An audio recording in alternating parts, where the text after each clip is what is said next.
പിന്നെന്തിനാ അവർ മുത്തുനബിയോട് യുദ്ധം പ്രഖ്യാപിച്ചത്? ബദറിന്റെ രണാങ്കണത്തിലേക്ക് തങ്ങളായ മുഹമ്മദ് റസൂൽ കരീം സല്ലല്ലാഹു അലൈഹി വസല്ലമ 300 ചില്ലാൻ ആളുമായി പോവാ. ചരിത്രത്തിൽ 313, 319 എന്നൊക്കെ അഭിപ്രായമുണ്ട്. അതുകൊണ്ട് സൂക്ഷ്മത പാലിച്ച പണ്ഡിതന്മാർ പറഞ്ഞു 320 താഴെയുള്ള ആളുകളാണ് ബദറിൽ പങ്കെടുത്തത്. ഇനി 313 ആണെങ്കിൽ ആവട്ടെ, പ്രശ്നമില്ല. 320 താഴെ. അവരോ 1000-ഓളം. എങ്ങനെ മനസ്സിലായത്? തലേ ദിവസം മുത്തുനബി സല്ലല്ലാഹു അലൈഹി വസല്ലമ ഭൃത്യനെ അയച്ചിട്ട് ചോദിച്ചു, അവർ എത്ര പേർ വന്നിട്ടുണ്ട്? അങ്ങോട്ട് ടെന്റിലേക്ക് പോകാൻ പറ്റുന്നില്ല. അവിടെ ഭക്ഷണം ഉണ്ടാക്കുന്ന ആളെ കണ്ടു. അബൂജഹൽ പോലെയുള്ള ടീമിന് ഭക്ഷണം ഉണ്ടാക്കി കൊടുക്കുന്ന ആളെ കണ്ടപ്പോ പറഞ്ഞു, ഇന്നലെ രാത്രി 10 ഒട്ടകത്തെ അറുത്തു. അറബികളുടെ സ്വഭാവം 100 പേർക്ക് ഒരൊട്ടകം അറുക്കുക എന്നതാണ്. അപ്പൊ നബി സല്ലല്ലാഹു അലൈഹി വസല്ലം സഹാബത്തിനോട് പറഞ്ഞു, 10 ഒട്ടകത്തെ അവർ അറുത്തിട്ടുണ്ടെങ്കിൽ 1000 പേരെങ്കിലും അവരുണ്ടാകും. ഇതൊക്കെ ചരിത്രത്തിലില്ലേ? ഒരു ഭാഗത്ത് 1000-ഓളം വരുന്ന ടീം, പിന്നെ കുതിരപ്പടയാളികൾ, ഒട്ടകക്കൂട്ടങ്ങൾ. മുത്തുനബിയുടെ തല ഞങ്ങൾ ഇന്ന കുന്തത്തിൽ കോർത്തു കൊണ്ടുപോകുമെന്ന് പറഞ്ഞ് ആ കുന്തം അവരുടെ കയ്യിൽ പിടിച്ചു വന്നു. സഹാബത്തിന്റെ പേര് പറഞ്ഞിട്ട് അവർ പറഞ്ഞു, തലയറുത്ത് ഞങ്ങൾ ഈ കുന്തത്തിൽ അവിടെ തല കോർത്തു കൊണ്ടുപോകുമെന്ന് പറഞ്ഞു. മുദ്രാവാക്യങ്ങൾ അവർ ഉയർത്തി. നർത്തകിമാരവർ കൊണ്ടുവന്നു. വിജയം ആഹ്ലാദിക്കാൻ, ആഘോഷിക്കാൻ നർത്തകിമാരെ മദ്യം അവർ കൊണ്ടുവന്നു. അത് വിളമ്പിത്തരാനുള്ള ആളുകളെ കൊണ്ടുവന്നു. അങ്ങനെ ബദറിന്റെ എല്ലാ കോപ്പുകളും അവർ ഒരുക്കി. നമ്മുടെ നേതാവായ തങ്ങളായ മുഹമ്മദ് മുസ്തഫ സ്വല്ലല്ലാഹു അലൈഹി വസല്ലമ ബദറിന്റെ രണാങ്കണത്തിൽ തന്റെ കാൽമുട്ടുകൾ നിലത്തു കുത്തി. കണ്ണിൽ നിന്ന് കുടുകുടാ കണ്ണുനീര് ഒലിച്ചിറങ്ങി. ആകാശത്തിന്റെ മേലാപ്പിലേക്ക് തങ്ങൾ കരങ്ങൾ ഉയർത്തി അല്ലാഹുവിനോട് പറഞ്ഞു, അല്ലാഹുവേ, അല്ലാഹുമ്മ അല്ലാഹുമ്മ അല്ലാഹുവേ, ഈ കൊച്ചു സംഘത്തെ എങ്ങാനും നീ നശിപ്പിച്ച് കളഞ്ഞാൽ പിന്നെ നിന്നെ മാത്രം ആരാധിക്കുന്ന ഒരു ടീം ഭൂമിയിൽ ഉണ്ടാവില്ല റബ്ബേ. എന്താ പറഞ്ഞ്? നിന്നെ മാത്രം ആരാധിക്കുന്ന ഒരു ടീം ഇനി ഭൂമിയിൽ ഉണ്ടാവില്ല. എന്ത് സംഭവിച്ചാൽ ഈ 300 ചില്ലാൻ വരുന്ന ടീം അബൂജഹലടക്കമുള്ള ടീമിന്റെ കരങ്ങളാൽ മരണപ്പെട്ടു വീണാൽ, പടച്ചവനെ, നിന്നെ മാത്രം ആരാധിക്കുന്ന ഒരു ടീം ഇനി ഭൂമിയിൽ ഉണ്ടാവില്ല. നീ മാത്രം ആരാധിക്കപ്പെടുന്ന ഒരു സംവിധാനം ലോകത്തുണ്ടാവില്ല. അതുകൊണ്ട് കരഞ്ഞു പറഞ്ഞു നബി, കരഞ്ഞു പറഞ്ഞു മുത്ത് റസൂല്. എന്താ പറഞ്ഞത്? പടച്ചോനെ, നശിപ്പിച്ച് കളയല്ലേ അല്ലാഹ്. ഞങ്ങൾ ആകെയുള്ള 300 ചില്ലാൻ ആളുകളും വന്നിരിക്കുകയാണ്. ആ പ്രാർത്ഥന ഒന്ന് നോക്കൂ നിങ്ങൾ. അല്ലാഹുമ്മ അല്ലാഹുവേ, ഈ കൊച്ചു സംഘമെങ്ങാനും നശിപ്പിക്കപ്പെട്ടാൽ ഒരിക്കലും ഉണ്ടാവില്ല. ഈ ഭൂമിയിൽ പിന്നെ ഉണ്ടാവില്ല. അതാ പ്രയോഗം. നിന്നെ ആരാധിക്കുന്ന ഒരു സംവിധാനം ഭൂമിയിൽ ഉണ്ടാവില്ല. ഈ സംവിധാനവും പാരമ്പര്യവും മുറിച്ചു മാറ്റപ്പെടും. അതുകൊണ്ട് നശിപ്പിക്കല്ലേ അല്ലാഹ്. അബൂജഹൽ പ്രാർത്ഥിച്ചതോ? ലോകത്ത് അല്ലാഹനെ മാത്രം ആരാധിക്കാനുണ്ടാക്കിയ ലോകത്തിൽ 1ാമത്തെ ഭവനമാകുന്ന കഅബാലയത്തിന്റെ കില്ല പിടിച്ചിട്ട് അബൂജഹൽ പ്രാർത്ഥിച്ചത് ഇസ്ലാമിക ഗ്രന്ഥങ്ങളിലില്ലേ? ഇല്ലേ? അബൂജഹൽ മുസ്ലിമല്ല, കടുത്ത ഇസ്ലാമിന്റെ ശത്രുവാണ്. അല്ലാഹനെ മാത്രം ആരാധിക്കാനുണ്ടാക്കിയ ലോകത്തിന്റെ 1ാമത്തെ ഭവനമായ കഅബാലയത്തിന്റെ കില്ല പിടിച്ചിട്ട് അബൂജഹൽ പറഞ്ഞെന്താ അറിയോ? അല്ലാഹുമ്മ അല്ലാഹുവേ. തുടങ്ങ അബൂജഹൽ തുടങ്ങ മുത്തുനബി തുടങ്ങിയതുപോലെ അല്ലാഹുമ്മ എന്നിട്ട മുത്തുനബി തുടങ്ങിയത്. അബൂജഹൽ തുടങ്ങി അല്ലാഹുമ്മ അല്ലാഹുവേ, അല്ലാഹുമുൻസുർ അഹദൽ ജുൻദൈൻ. 2 ടീമുകൾ തമ്മിൽ ഏറ്റുമുട്ടാൻ പോവുകയാണ്. അല്ലാഹ്, നീ സഹായിക്കണേ. അബൂജഹൽ ആരോട്? അല്ലാഹ്. പിന്നെന്തിനാ യുദ്ധം? പിന്നെന്തിനാ യുദ്ധം? നിങ്ങൾ ചിന്തിക്കണ്ടോ? അള്ളാന്റെ റസൂല് അള്ളാനോട് ദുആ ചെയ്തിട്ടാണ് ബദറിലേക്ക് ഇറങ്ങുന്നത്. അബൂജഹലും അള്ളാനോട് ദുആ ചെയ്തിട്ടാ പുറപ്പെടുന്നത്. പിന്നെന്തിനാ യുദ്ധം? 2 പേരും അള്ളാഹുവിനോട് മാത്രം പ്രാർത്ഥിക്കുന്നവരാണെങ്കിൽ ബദർ എന്ന യുദ്ധം എന്തിനാ? അവിടെയാണ് വ്യത്യാസം. നിങ്ങൾക്ക് ക്ലിയർ ആവുണ്ടല്ലോ എന്റെ വാക്കുകളില്ലേ? എനിക്ക് കുറച്ച് പ്രയാസമുണ്ട് ശാരീരികമായി. പനിയൊക്കെ ആയിട്ട് ശബ്ദമൊക്കെ അടഞ്ഞ് ചില പ്രയാസമുണ്ട്. എന്നാലും നമുക്ക് അള്ളാഹുവിന്റെ തൗഫീക്കിനാൽ കാര്യങ്ങളെ ഇവിടെ വ്യക്തമായി പറയണമെന്ന് ആഗ്രഹിക്കുന്ന അള്ളാഹു സൗഭാഗ്യം നൽകുമാറാകട്ടെ. സഹോദരങ്ങളെ, ഞാൻ വളരെ സിമ്പിളായിട്ടാണ് നിങ്ങളുടെ മുമ്പിൽ പറയുന്നത്. ഈ പുറപ്പെടുമ്പോ ഭൂമധ്യരേഖയിൽ ഗ്രീനിച്ച് രേഖയിൽ സ്ഥിതി ചെയ്യുന്ന കഅബാലയത്തിന്റെ കില്ല പിടിച്ചിട്ടാണ് അബൂജഹൽ പറയുന്നത്, പടച്ചോനെ 2 ടീം തമ്മിൽ ഏറ്റുമുട്ടാൻ പോവുകയാണ്, സഹായിക്കണേ അല്ലാഹ്. ഇതിനെന്താ 2 ടീം തമ്മിൽ വ്യത്യാസം? മുത്തുനബിയും സഹാബത്തും റബ്ബിനോടല്ലാതെ ഒരിക്കലും പ്രാർത്ഥിച്ചിട്ടില്ല, പ്രാർത്ഥിക്കുകയില്ല. എന്നാൽ അപ്പുറമുള്ള അബൂജഹലോ അള്ളാഹുവിനോട് പ്രാർത്ഥിച്ചിട്ടുണ്ട്. പക്ഷേ സന്നിഗ്ധ ഘട്ടങ്ങൾ വരുമ്പോ റബ്ബിനോട് പറയും, ചെറിയ ചെറിയ പ്രശ്നങ്ങൾ വരുമ്പോ അള്ളാഹുവിനെ വിടും. ഖുർആൻ പറഞ്ഞതാണ്, ഞാൻ പറയില്ല. നിങ്ങൾ 2 ആയത്ത് കേട്ടോളൂ മുസ്ലിങ്ങളെ. നമ്മളൊക്കെ മുഅ്മിനീങ്ങളായി ജീവിച്ചു മരിക്കാൻ ആഗ്രഹിക്കുന്നവരാണ്. സ്വർഗമാണ് നമ്മുടെ ലക്ഷ്യം. അള്ളാഹു കത്തിജ്വലിക്കുന്ന നരകത്തിൽ നിന്ന് സംസാരിക്കുന്ന എന്നെയും നിങ്ങളെയും കേൾക്കുന്ന നമ്മളെയും അള്ളാഹു കാത്തുരക്ഷിക്കുമാറാകട്ടെ. ഈ തൊലിക്കുന്ന 40 മുഴം കട്ടിയുള്ള ആ നരകത്തിൽ നിന്ന് അള്ളാഹു നമുക്ക് രക്ഷ നൽകുമാറാകട്ടെ. അല്ലേ? മനുഷ്യന്റെ തൊലിയുടെ കട്ടിക്ക് 40 മുഴം. ഒരു മുഴം തന്നെ 1.5 അടിയാണ്. 40 മുഴമെന്ന് പറഞ്ഞാൽ 60 അടിയാണ്. 60 അടി ഏകദേശം ഒരു 6 നില കെട്ടിടത്തിന്റെ വലുപ്പം, അല്ലെങ്കിൽ 5 നില കെട്ടിടത്തിന്റെ ഹൈറ്റ് ഒരു മനുഷ്യന്റെ തൊലിക്ക് നാളെ പരലോകത്തുണ്ടാകുമെന്ന് അള്ളാഹു പറഞ്ഞതാ, മുത്തുനബിയുടെ നാവിലൂടെ പഠിപ്പിച്ചതാ. എന്തിനാണത്? അത്രയും കടുത്ത ചൂട് അവന്റെ ശരീരത്തിലേക്ക് ഇങ്ങനെ കയറാൻ. ആ തൊലി കത്തിത്തീരും അള്ളാഹു പറഞ്ഞു, നാം മാറ്റിക്കൊടുക്കും. തുമ്മല യമൂതു ഫീഹാ വലാ യഹ്യ, മരിക്കാൻ സമ്മതിക്കില്ല, ജീവിക്കാനും സമ്മതിക്കില്ല. ആ കത്തിച്ചൊലിക്കുന്ന നരകത്തിൽ നിന്ന് രക്ഷ കിട്ടാനാണ് മുസ്ലിങ്ങളെ നമ്മൾ ഇത് സംസാരിക്കുന്നത്. അള്ളാഹു നമ്മെ കാത്തിരക്ഷിക്കുമാറാകട്ടെ. ഖുർആൻ പറയുന്ന വാക്ക് ശ്രദ്ധിച്ചോളൂ. ഫഇദാ റകിബു ഫിൽ ഫുൽകി, അവർ കപ്പലിൽ കയറി കഴിഞ്ഞാൽ. അവർ എന്നാരാ? ഖുർആൻ ആരെ കുറിച്ചാണ് ഈ പറയുന്നത്?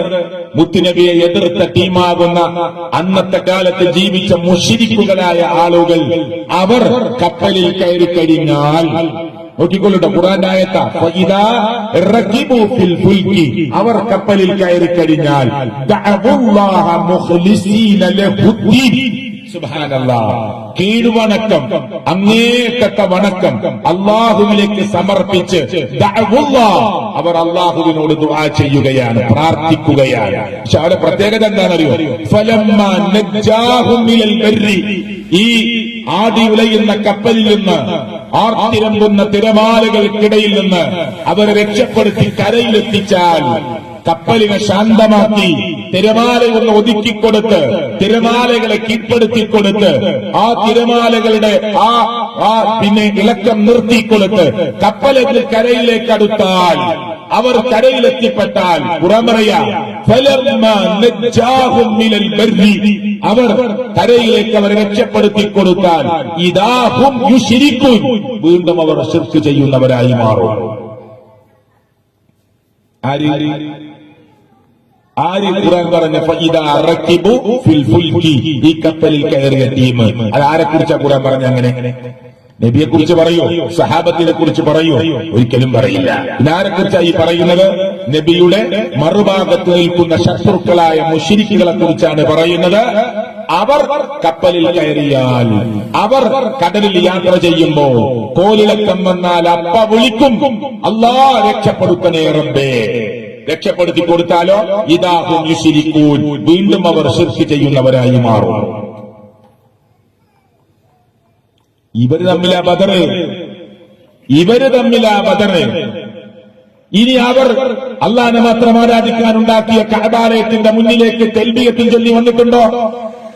ഒരു മുസ്ലിമിന് ഖുർആൻ കഴിഞ്ഞാൽ, അത് മുജാഹിദാകട്ടെ, സുന്നിയാകട്ടെ, സമസ്തയാകട്ടെ, ഏത് മുസ്ലിമാകട്ടെ, എല്ലാവരും അംഗീകരിക്കുന്ന ഒന്നാണ്, ഖുർആൻ കഴിഞ്ഞാൽ ബുഖാരി മുസ്ലിം. ആ മുസ്ലിമിൽ ഉദ്ധരിക്കുകയാണ്. എന്താ ഉദ്ധരിച്ചത്? അവർ അള്ളാഹനെ മാത്രം ആരാധിക്കാൻ ഉണ്ടാക്കിയ ലോകത്തിൽ 1ാമത്തെ ഭവനമാവുന്ന കഅബാലയത്തിന്റെ മുന്നിലേക്ക് ഈ ശത്രുക്കളായ ആളുകൾ വരുമ്പോ അവർ തൽബിയത്ത് ചൊല്ലിയിട്ടാ വരിക. എന്താ അവർ ചൊല്ലുക? സ്വഹീഹ് മുസ്ലിമിൽ നിന്ന് കേട്ടോളൂ. അവർ ചൊല്ലുന്ന തൽബിയത്ത് എന്താ? ലബ്ബൈക അല്ലാഹുമ്മ ലബ്ബൈക, നമ്മളും ചൊല്ലുന്നത് അങ്ങനെ തന്നെ തുടക്കം. എല്ലാ ലോക മുസ്ലിങ്ങളും മുത്തുനബി ചൊല്ലിയതും അങ്ങനെ ചൊല്ലുന്നത് കേട്ടോളൂ. സ്വഹീഹ് മുസ്ലിമിൽ എന്നാണ് ഞാൻ പറയുന്നത്. ലബ്ബൈക അല്ലാഹുമ്മ ലബ്ബൈക, അല്ലാഹുവേ നിന്റെ വിളിക്കുത്തരം നൽകി വന്നിരിക്കുന്നു. ഇബ്രാഹിം നബിയോട് അള്ളാഹ് പറഞ്ഞത് വിളിച്ചോ. മേലിന് ഒട്ടകപ്പുറത്തും കുതിരപ്പുറത്തും നടന്നിട്ടും ലോകത്തിന്റെ നാനാഭാഗത്തുനിന്ന് ആളുകൾ ഇങ്ങോട്ട് വരും. വിളിക്കൂ. വിളിച്ചില്ലേ? പോയില്ലേ നമ്മുടെ കൂട്ടത്തിൽ പലരും ഹജ്ജ് ചെയ്യാൻ? പോയില്ലേ നമ്മുടെ കൂട്ടത്തിൽ നിന്ന് പലരും ഉംറ ചെയ്യാൻ? അള്ളാഹു സ്വീകരിക്കുമാറാകട്ടെ. എല്ലാ ലോകത്തിന്റെ നാനാഭാഗത്തു നിന്ന് നമ്മൾ അങ്ങോട്ട് തിരിഞ്ഞ ഇവിടുന്ന് പടിഞ്ഞാറിലേക്ക് തിരിഞ്ഞ് നിസ്കരിക്കും. ഓരോ നാട്ടിൽ നിന്നും കഅബാലയത്തിന്റെ നേരെ തിരിഞ്ഞു നിസ്കരിക്കുന്നു. മുസ്ലിങ്ങളുടെ കേന്ദ്രമാണത്, മുഅ്മിനീങ്ങളുടെ കേന്ദ്രമാണത്. വിളിക്കൂ, ആളുകൾ വരും ലോകത്തിന്റെ നാനാഭാഗത്തു നിന്ന്. അവിടേക്ക് മുശ്രിക്കുകളായ ആളുകൾ വരുമ്പോ പറഞ്ഞ വാക്കാണ് ലബ്ബൈക അല്ലാഹുമ്മ ലബ്ബൈക, അല്ലാഹുവേ നിന്റെ വിളിക്കുത്തരം നൽകി ഇതാ വരുന്നു. ലബ്ബൈക ലാ ശരീക ലക്, നിനക്കൊരു ശരീക്കും പങ്കാളിയും ഇല്ല റബ്ബേ. അവര് പറഞ്ഞ തൽബിയത്ത, ഞാൻ പറയില്ല. ഇത് രണ്ടു വരി കേട്ടപ്പോ തങ്ങളായ മുഹമ്മദ് റസൂൽ കരീം സല്ലല്ലാഹു അലൈഹി വസല്ലമ പറഞ്ഞു, മതി മതി, ഇനി ബാക്കി ചൊല്ലരുത്. നിങ്ങൾ ചൊല്ലുന്ന ബാക്കി അപകടമാണ്, അവിടെ നിർത്തൂ. അള്ളാന്റെ റസൂല് പറഞ്ഞു. കേട്ടോ അവര്? അനുസരിച്ചവർ ഇല്ല, അവര് ബാക്കി ചൊല്ലി. ബാക്കി എന്താ? അവിടെയാണ് മർമ്മം. ബാക്കിയിലാണ് മർമ്മം കിടക്കുന്നത്. ലബ്ബൈക അല്ലാഹുമ്മ ലബ്ബൈക, തെറ്റില്ല, വളരെ കറക്റ്റാണ്. ലബ്ബൈക ലാ ശരീക ലക്, വളരെ കറക്റ്റാണ്. പിന്നെ പറഞ്ഞെന്താരോ, ഇല്ലാ ശരീകൻ ഹുവ ലക തംലികുഹു വമാ മലക. അതിന്റെ അർത്ഥം എന്താ? ആദ്യത്തെ വരി പടച്ചോനെ റബ്ബേ നീ വിളിച്ചു, നിന്റെ വിളിക്ക് ഉത്തരം നൽകി ഇതാ വന്നിരിക്കുന്നു. നിന്റെ ഭവനത്തിൽ നിനക്കൊരു പങ്കാളിയുമില്ല. ഇല്ലാ ശരീകൻ ഹുവ ലക, പങ്കാളിയില്ല എന്ന് ഞങ്ങൾ പറയുമ്പോ ഒന്ന് ഞങ്ങൾ പ്രത്യേകിച്ച് പറയുന്നു, ഇല്ലാ ശരീകൻ ഹുവ ലക. ചില പങ്കാളികളുണ്ട്, ആ പങ്കാളികൾ ഞങ്ങൾ ഞങ്ങളുടെ ഇഷ്ടപ്രകാരം ഉണ്ടാക്കുകയല്ല. ഹുവ ലക, നിനക്കുള്ള പങ്കാളിയാണ്. എന്നിട്ട് ആ പങ്കാളിയുടെ പ്രത്യേകത എന്താ? തംലികുഹു വമാ മലക, ആ പങ്കാളിയുടെ ഉടമസ്ഥാവകാശം, നിയന്ത്രണം നിന്റെ കയ്യിലാണ്, നിന്റെ കൺട്രോളിലുള്ള, നീ കൊടുത്ത കഴിവ് കൊണ്ട് ഞങ്ങളെ സഹായിക്കുമെന്ന് വിചാരിക്കുന്ന, നിന്റെ അധീനതയിലുള്ള, നിന്റെ അധികാരത്തിലുള്ള പങ്കാളികളല്ലാതെ വേറെ പങ്കാളികൾ ഞങ്ങൾക്കില്ല. ഇത് മുസ്ലിമിന്റെ തൽബിയത്തല്ല, ഇത് മുത്തുനബി കേട്ടിട്ട് നിർത്തൂ, ചൊല്ലരുത് എന്ന് പറഞ്ഞ് തൽബിയത്താണ്. ശ്രദ്ധിച്ചു പഠിക്കണം നമ്മൾ ദീനി. അവസാനിപ്പിക്കൂ, ചൊല്ലല്ലേ എങ്ങനെ, പറയല്ലേ എങ്ങനെ. ആദ്യത്തെ രണ്ട് വരി പറഞ്ഞ് നിങ്ങൾ നിർത്തിയാൽ നിങ്ങൾക്ക് രക്ഷപ്പെടാമെന്ന് തങ്ങളായ റസൂൽ കരീം സല്ലല്ലാഹു അലൈഹി വസല്ലം പറഞ്ഞു കൊടുത്തതാണ്. പക്ഷെ അവർ കേട്ടില്ല, അവർ ബാക്കി ചൊല്ലി. അവർ ചൊല്ലിയ തൽബിയത്തിന്റെ ലാസ്റ്റ് രണ്ട് വരി ഇല്ലാ ശരീകൻ ഹുവ ലക തംലികുഹു വമാ മലക, നിന്റെ കൺട്രോളിൽ, നിന്റെ അധികാരത്തിൽ, നിന്റെ അധീനതയിലുള്ള പങ്കാളികളല്ലാതെ വേറെ പങ്കാളികൾ ഞങ്ങൾക്കില്ല. അതും പറഞ്ഞിട്ടാ ഇബ്രാഹിം നബിയുടെ ബിംബം അവര് കഅബന്റെ ഉള്ളിൽ കൊണ്ടുപോയി വെച്ചത്. മക്ക ഫതഹാകുമ്പോ കഅബാലയത്തിന്റെ ഉള്ളിൽ നിന്ന് മുത്തുനബി ഈ വിഗ്രഹങ്ങളെ എടുത്തു മാറ്റേണ്ടി വന്നത്. എന്ത് പറഞ്ഞിട്ടാ ഇബ്രാഹിം നബിയുടെ വിഗ്രഹം അവരുണ്ടാക്കിയത്? വിഗ്രഹത്തെ തച്ചുടച്ച് ഏറ്റവും വലിയ വിഗ്രഹത്തിന്റെ കരുത്തിൽ കോടാലി തൂക്കി ആളുകൾക്ക് ഒരു ഹിക്മത്തോടുകൂടി ദഅവത്ത് നിർവഹിച്ച പ്രവാചകനാണ് ആര്? ഇബ്രാഹിം നബി അലൈഹി സ്വലാത്തു വസ്സലാം. അതേ ഇബ്രാഹിം നബിയുടെ വിഗ്രഹമാണ് അവരുണ്ടാക്കി വെച്ചത്. എന്തു പറഞ്ഞിട്ട് അവർ ചെയ്തത്? ഇബ്രാഹിം നബി മഹാനാണ്, സർക്കല്ല ഖലീലുള്ളയാണ്, അള്ളാഹുവിന്റെ ചങ്ങാതിയാണ്, കൂട്ടുകാരനാണ്.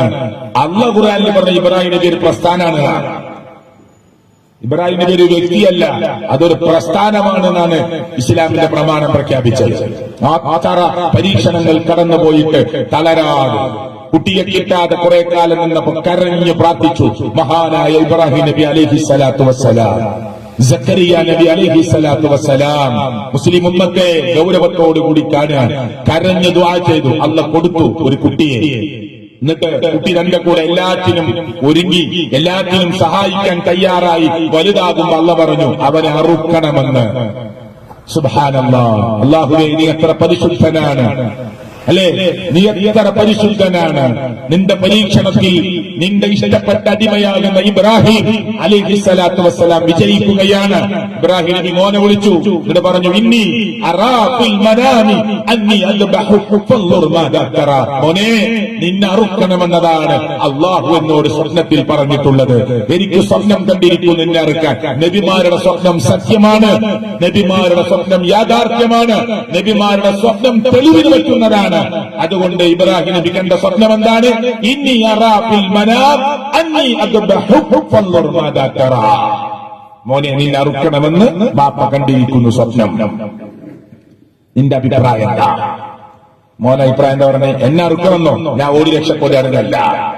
യാ അബത്തി ഫഅൽ മാ തുഅ്മർ സതജുദുനി ഇൻഷാ അല്ലാഹു മിനസ് സ്വാബിരീൻ. ബാപ്പാ, നിങ്ങൾ അള്ളാഹു എന്താണോ നിങ്ങളോട് കൽപ്പിച്ചത് ചെയ്തോളൂ. ഞാൻ ക്ഷമാലുകളുടെ കൂട്ടത്തിൽ ഉണ്ടാവും. എന്നിട്ട് ഓൻ വെച്ച ഡിമാൻഡ്, ഈ മോൻ ബാപ്പയോട് വെക്കുന്ന ഇസ്മായിൽ അലൈഹിസ്സലാത്തു വസ്സലാം എന്ന് പറയുന്ന മഹാനായ പ്രവാചകൻ കണ്ട ബാപ്പയോട് വെക്കുന്ന ഡിമാൻഡ് തഫ്സീറിലുണ്ട്. എന്താ ഡിമാൻഡ്? എന്റെ ഉമ്മാക്ക് സഹിക്കൂല, അതുകൊണ്ട് ഉമ്മാനെ കാണാതെ കുറച്ച് ദൂരത്തേക്ക് കൊണ്ടുപോകണം. കത്തി നന്നായി മൂർച്ച കൂട്ടണം. കുറെ സമയം എന്റെ കഴുത്തിലിട്ട് കത്തി അങ്ങോട്ടും ഇങ്ങോട്ടും വലിച്ചാൽ നിങ്ങൾ ആ പരീക്ഷണത്തിൽ തോറ്റുപോകും. കത്തി നന്നായി മൂർച്ച കൂട്ട, പെട്ടെന്ന് അറുക്കണം. എന്റെ കണ്ണിലേക്ക് നിങ്ങൾ നോക്കരുത്, എന്നെ ചരിച്ചു കിടത്തണം. സതജുദുനി ഇൻഷാ അല്ലാഹ് മിനസ് സ്വാബിരീൻ. ഞാൻ ക്ഷമിക്കുന്ന ആളുകളുടെ കൂട്ടത്തിലുണ്ടാകും. പതറിയോ ഇബ്രാഹിം നബി അലൈഹിസ്സലാത്തു വസ്സലാം? അറുക്കാനുള്ള എല്ലാ ഏർപ്പാടും ചെയ്തു. ഇത് കുറച്ചു കഴിഞ്ഞാൽ അല്ല വേണ്ടാന്ന് പറയും, ആടിനറുക്ക പകരമെന്ന് പറയും എന്ന് ആദ്യം അറിയില്ല. ഇത് നാടക അല്ല.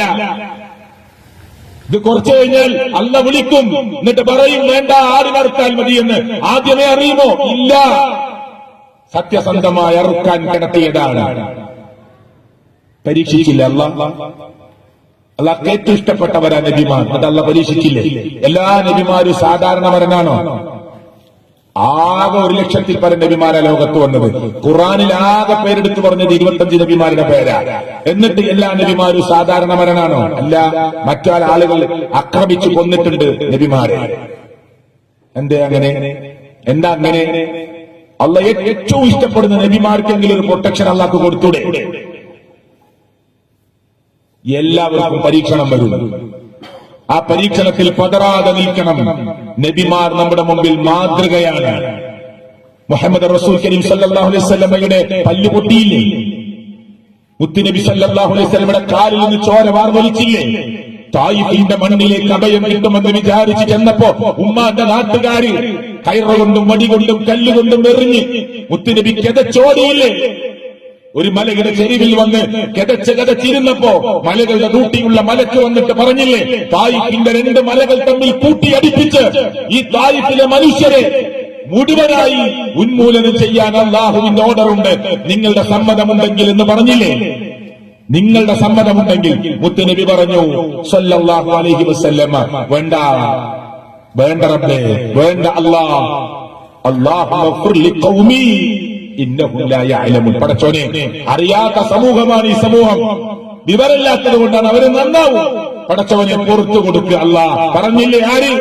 മുഹമ്മദ് മുസ്തഫ സല്ലല്ലാഹു അലൈഹി വസല്ലം. നബിമാർക്ക് പരീക്ഷണം വന്നില്ലേ? കടുത്ത പരീക്ഷണ വന്നത് പ്രവാചകന്മാർക്ക്. നമ്മളൊക്കെ സാധാരണക്കാരിൽ സാധാരണക്കാരാ. മുഹമ്മദ് നബിയോ സാധാരണ മനുഷ്യനാണ്. മുഹമ്മദ് നബി സല്ലല്ലാഹു അലൈഹി വസല്ലമ മനുഷ്യനാണ്, സാധാരണ മനുഷ്യനല്ല. നമ്മൾ സാധാരണ മനുഷ്യരാണ്, നബിമാർ സാധാരണ മനുഷ്യരല്ല. മുത്തുനബി പ്രത്യേകിച്ച് സാധാരണ മനുഷ്യനെന്ന് പറയാനേ പറ്റില്ല. മനുഷ്യനാണ്. ചിരിച്ചിട്ടുണ്ട്, കരഞ്ഞിട്ടുണ്ട്, ആ കുടുംബജീവിതത്തിൽ പനങ്ങേണ്ടി വന്നിട്ടുണ്ട്, കാലിൽ മുറിവ് സംഭവിച്ചിട്ടുണ്ട്, പല്ല് പൊട്ടിയിട്ടുണ്ട്, അസുഖം വന്ന് കിടന്നിട്ടുണ്ട്, ഒക്കെ ഉണ്ടായിട്ടുണ്ട്. ദുഃഖിച്ചിരുന്നിട്ടുണ്ട്. ആയിഷ ബീബി റളിയല്ലാഹു അൻഹയെ കുറിച്ച് അപവാദം പറഞ്ഞുണ്ടാക്കിയപ്പോ മൗനം പാലിച്ച് നിന്നിട്ടുണ്ട്. അബൂബക്കർ സിദ്ദീഖ് റളിയല്ലാഹു ആകുന്ന ഭാര്യയുടെ വാപ്പാന്റെ അടുത്തേക്ക് മോളെ, പ്രവാചകന്റെ പ്രിയപ്പെട്ട പത്നിയെ അയച്ചിട്ടുണ്ട്. അള്ളാന്റെ വഹ്യ് കിട്ടുന്നത് വരെ മിണ്ടാതെ നിന്നിട്ടുണ്ട്. ഉണ്ടായിട്ടില്ലേ? മാല കളഞ്ഞു പോയില്ലേ? ആയിഷ ബീബിയുടെ റളിയല്ലാഹു അൻഹയുടെ മുഹമ്മദ് സല്ലല്ലാഹു അലൈഹി വസല്ലമക്ക് പറഞ്ഞൂടെ ബേജാറാകണ്ടാന്ന്? അറിയോ? ഈത്തപ്പന ഓല കൊണ്ട് മറച്ചുണ്ടാക്കിയ വീടാ. എന്നിട്ട് പുറത്തുനിന്ന് ഒരാൾ സലാം പറയുമ്പോ വഅലൈക്കും അസ്സലാം വറഹ്മത്തുള്ളാഹി വബറകാത്ത് എന്ന് മടക്കിയിട്ട് മുത്തുനബി ആരാണ് നിങ്ങളെന്ന് ചോദിച്ചിട്ടില്ലേ? എത്രേ മറ? ഈത്തപ്പന ഓല. നിങ്ങൾ ചിന്തിക്കുന്നുണ്ടോ? മുസ്ലിങ്ങളെ ഗൗരവമായി ചിന്തിക്കാനാണ് ഞാൻ പറയുന്നത്. ഈത്തപ്പന കോൺക്രീറ്റിന്റെ സ്ലാബല്ല, കല്ലുകൊണ്ട് കെട്ടിയ ചുമരല്ല, ഈത്തപ്പനയുടെ ഓല കൊണ്ട് മറച്ച വീടാ. എന്നിട്ട് പുറത്തു വന്ന ആള് സലാം പറയുമ്പോ സലാം ഇറക്കിയിട്ട് നിങ്ങൾ ആരാ, നിങ്ങൾ എവിടുന്നാ വരുന്നതെന്ന് ചോദിച്ചിട്ടില്ലേ മുഹമ്മദ് മുസ്തഫ സ്വല്ലല്ലാഹു അലൈഹി വസല്ലം? മനസ്സിലാകുന്നുണ്ടോ? ഒരു ജൂത കുടുംബത്തിലേക്ക് ക്ഷണിച്ചില്ലേ നബിയെ സല്ലല്ലാഹു അലൈഹി വസല്ലമയെ? സ്വഹാബിയെ രണ്ടാളും പോയില്ലേ? എന്നിട്ട് അടുക്കളയിൽ നിന്ന് ജൂത പെണ്ണ് ഇറച്ചിയിൽ വിഷം കലർത്തിയില്ലേ? ഈ നാട്ടിലെ മുസ്ലിങ്ങൾ അത് വിശ്വസിക്കണില്ലേ? ലോകത്തെ എല്ലാ മുസ്ലിങ്ങളും അത് വിശ്വസിക്കണില്ലേ? ഇറച്ചിയിൽ വിഷം കലർത്തി. ദൂരെ കിടക്കുന്നതല്ല, 1 കിലോമീറ്റർ അപ്പുറമല്ല, 10 കിലോമീറ്റർ അപ്പുറമല്ല, 1 മീറ്റർ അപ്പുറമല്ല.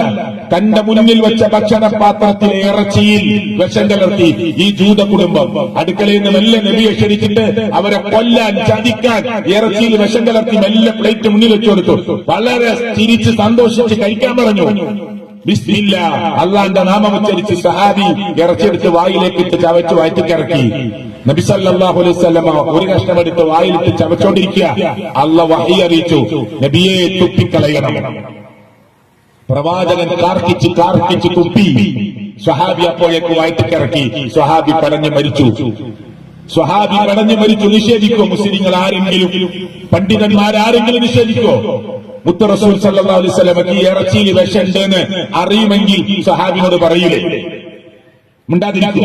ഒരു സഹാബിനെ കൊല്ലാൻ ഒരു ഉറുമ്പ് അരിച്ചു പോകുന്ന വടിയിൽ തീയിട്ടപ്പോ ഉറുമ്പുകൾ പോകുന്ന വടിയിലാണോ തീയിട്ടതെന്ന് ചോദിച്ച് കണ്ണു ചുമന്നു പോയ സ്വഹാബത്തിനോട് രോഷാകുലമായി സംസാരിച്ച മുഹമ്മദ് മുസ്തഫ സല്ലല്ലാഹു അലൈഹി വസല്ലമ കൂടെയുള്ള സ്വഹാബിയെ ചതിക്കുമോ? ഇല്ല സുഹൃത്തുക്കളെ, ഒരിക്കലും